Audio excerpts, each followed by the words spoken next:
এই বিয়েতে কে, কে গিয়েছে একটু বলে নিই আপনাদেরকে। আমি আর শারমিন গিয়েছি, নিশু আপা আর নিশু আপার ছোট মেয়ে গিয়েছে, শিপু আর হচ্ছে যে রাইসা গেল আরকি। নুরু ভাই আর হচ্ছে যে মানে শিপুর হাসব্যান্ড আর হচ্ছে যে নিশু আপার বড় মেয়ে সুবা, ওরা গায়ে হলুদের রাত্রেই ঢাকা থেকে রওনা দিয়েছে। সুবার পরীক্ষা ছিল, এজন্য পরীক্ষাটা শেষ করে তারপরে হচ্ছে যে ওরা রাতে রওনা দিল আরকি। তো ওনারা পৌঁছাতে গায়ে হলুদের অনুষ্ঠান শেষ হয়ে গিয়েছিল প্রায় ৩টার কাছাকাছি সময়ে ভাইয়ারা বাড়িতে গিয়ে পৌঁছালো আর কি। এটা হচ্ছে সকালবেলা আমরা ফজরের নামাজ পড়ে ভাইয়াও ফজরের নামাজ পড়ে আমাদেরকে নিতে এসেছে যে আমরা লাহুরিয়া মানে নড়াইলের লাহুরিয়া বাজারে নাস্তা করব। তো দেখতে পাচ্ছেন আমি যতটুকু পেরেছি ভিডিও করেছি। নড়াইল হচ্ছে মাশরাফির এলাকা, তো আমরা মাশরাফির এলাকারই একটা গ্রামে গিয়েছিলাম। তো যে গ্রামে গিয়েছিলাম ওখান থেকে মাশরাফির বাড়ি পর্যন্ত যাওয়া হচ্ছে যে টমটমে করে ভাড়া হচ্ছে ৮০ থেকে ১০০ টাকার মতো।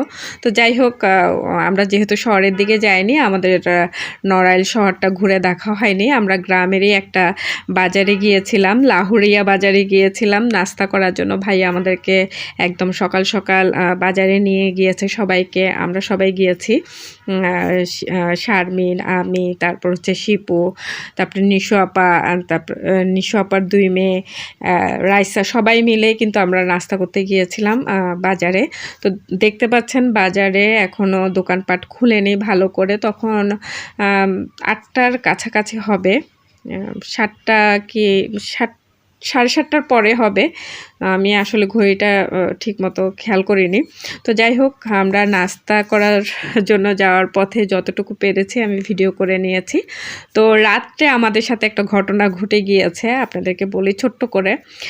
ভাইয়ারা যখন এসেছে তখন হচ্ছে যে বললাম না ৩টা কি ৩:৩০ বেজে গিয়েছিল। তো ভাইয়া তো সবাই তো খেয়ে দেয়ে বা অনুষ্ঠান শেষ করে যার যার জায়গায় গিয়ে ঘুমিয়ে গিয়েছে। তো ওই বাড়িতে আমাদেরকে হচ্ছে যে একটা আলাদা রুম দেওয়া হয়েছিল, ওখানে একটা খাট ছিল।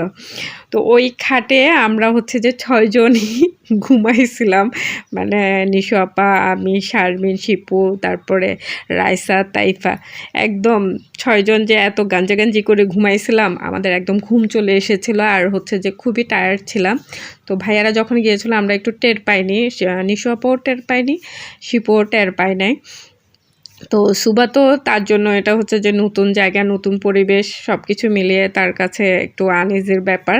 তো ভাইয়া যখন গেল আর কি, তো ওখানে যারা আছেন মানে আপা আর কি, তো ভাইয়াকে হচ্ছে যে আমাদের রুমে শোয়ার ব্যবস্থা করে দিয়েছে নিচে ফ্লোরিং করে, আর সুবাকে হচ্ছে যে অন্য একটা রুমে নিয়ে গিয়েছিল আর কি, যে রুমটাতে হচ্ছে যে অনেকে গাদাগাদি করে শুয়েছিল আর খাটের উপরে হচ্ছে যে কোনো একটা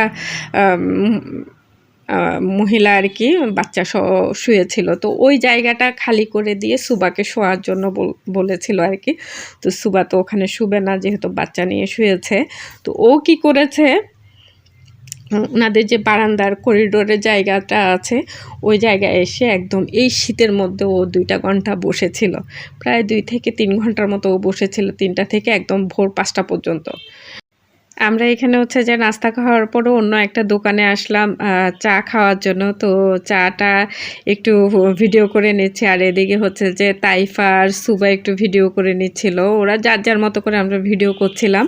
তো ওই যে বললাম আমরা ফজরের সময় উঠলাম আর কি, উঠে দেখলাম যে প্রথমে হচ্ছে যে শারমিন বাথরুমে গিয়েছে, আসার পথে বারান্দায় করিডোরে কেউ একজন বসে আছে। তো ও ভেবেছিল যে প্যান্ডেলে যারা কাজ করতেছিল তাদের মধ্যে কেউ একজন হবে। এরপরে শিপু অজু করতে গেল, অজু করে এসে ও খেয়াল করলো যে বারান্দায় কেউ একজন বসে আছে শীতের মধ্যে, মানে তখনও তো অন্ধকার, গ্রামের বাড়ি না, তখনও তো অন্ধকার।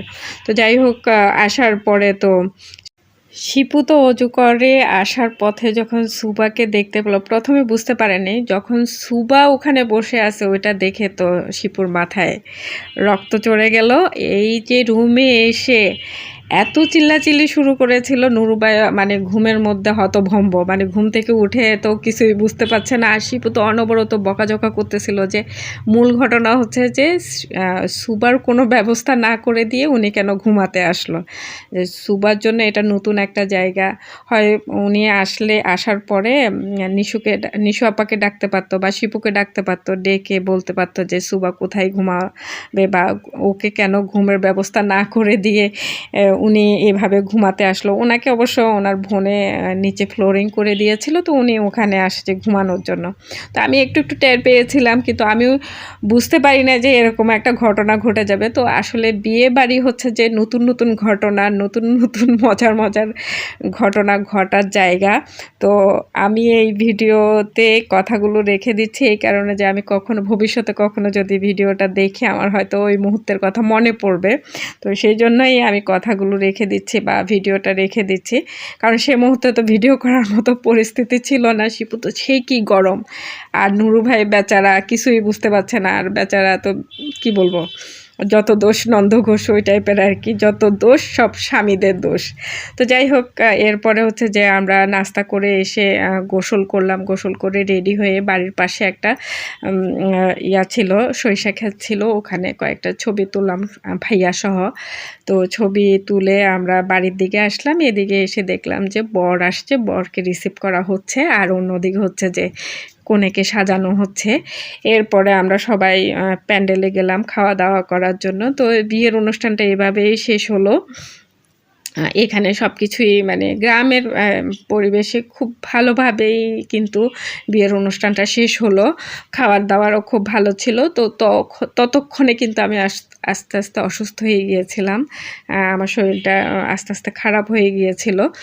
তো বিয়ের খাবারগুলো মোটামুটি ভালো ছিল, খারাপ না, গ্রাম হিসাবে ভালোই ছিল। পোলাও করেছিল, তারপরে চিংড়ি, খাসি, গরু, তারপরে হচ্ছে যে মুরগির রোস্ট, সব কিছুই কিন্তু করা হয়েছিল বিয়েবাড়িতে। বিয়েবাড়ির খাবার যেরকম হয় আর কি। আর এখানে ট্রেডিশনাল যে খাবারটা আমি দেখতে পেয়েছি সেটা হচ্ছে যে ডাল দিয়ে ডিমের কারি করা হয়েছে। এটা হচ্ছে যে ট্রেডিশনাল একটা খাবার ওদের বিয়েবাড়িতে, এটা মাস্ট করতে হয় নাকি। তো যাই হোক, প্রথমে ডিমের এই কারিটা দেওয়া হয়েছে, তারপরে আস্তে আস্তে সব কিছুই দেওয়া হয়েছিল। তো আমরা বিয়ে শাদির অনুষ্ঠান শেষ করে শিপু আর হচ্ছে যে ভাইয়া রয়ে গিয়েছিল, যেহেতু শিপু হচ্ছে মামি শাশুড়ি বা মামি, তো এই জন্য হচ্ছে যে থেকে গিয়েছে ছেলের মামি শাশুড়ি আর হচ্ছে যে মেয়ের মামি। তো সেজন্য বিদায় দেওয়ার জন্য শিপু রয়ে গিয়েছিল, আর আমরা বাড়িতে চলে আসলাম মাগুরাতে আর কি। বিয়ের দিন সন্ধ্যার সময় কিন্তু আমরা খাওয়া দাওয়া শেষ করে সবার থেকে বিদায় নিয়ে চলে আসছি। তো এই ছিল আমাদের বিয়ের অনুষ্ঠান নড়াইলে, মাশরাফির এলাকায়। তো ভবিষ্যতে কখনো যদি সময় সুযোগ হয় তাহলে ইনশাল্লাহ যাব নড়াইল। তো আজকের মতো এখানে বিদায় নিচ্ছি। আল্লাহ হাফেজ।